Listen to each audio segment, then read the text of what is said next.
Sinon, sache, ô roi, que nous ne servirons pas tes dieux, et que nous n'adorerons pas la statue d'or que tu as élevée. Daniel 3, 18. Les menaces du roi ne purent pas ébranler la foi des jeunes hommes. Ils savaient que leur Dieu était le Dieu vivant, et qu'il était tout-puissant, plus que le diable ou même que le roi qui était devant eux. Sans aucun doute, ni question dans leur cœur, ces trois jeunes hommes dirent « Ô roi, bien que nous allions être jetés dans la fournaise ardente, nous refusons de nous courber devant ton idole. Même si Dieu permet que nous soyons brûlés dans la fournaise, nous ne nous y opposerons pas. Si vous désirez vaincre, vous ne devriez jamais douter à l'égard de Dieu, même s'il vous fait passer par des épreuves ardentes, vous n'avez pas le droit de le questionner. Croyez que sa voie est parfaite et la meilleure pour vous, et que tout ce qu'il fait dans votre vie est pour votre bien. C'est la véritable foi. Le noble exemple de ces trois jeunes hommes nous inspire. Bien que menacés de mort, ils refusèrent de se prosterner devant les idoles. Ils dirent « Notre Dieu que nous servons peut nous délivrer de la fournaise ardente. » Nous aussi, nous devons croire que le Seigneur ne nous abandonnera jamais, car il déclare « Tout pouvoir m'a été donné dans le ciel et sur la terre. » Voici, je suis avec vous tous les jours jusqu'à la fin du monde. Matthieu 28, 18, 20.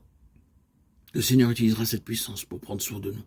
Nous ne devrions jamais craindre de prendre une position de fermeté.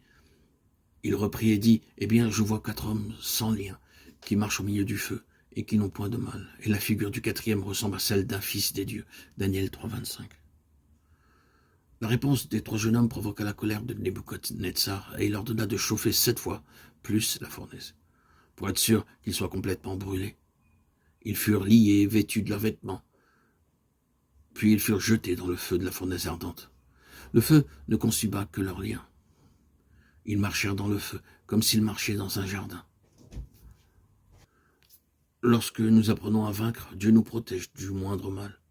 Le roi fut émerveillé, son étonnement fut d'autant plus grand qu'il vit non pas 3, mais 4 hommes marcher dans le feu. Le Seigneur sait comment protéger les siens. Il veillera à ce qu'aucun mal ne nous atteigne lorsque nous prenons position pour la parole de Dieu et le témoignage de notre Seigneur. Ensuite, le roi fit prospérer Shadrach, Meshach et Abednego dans la province de Babylone.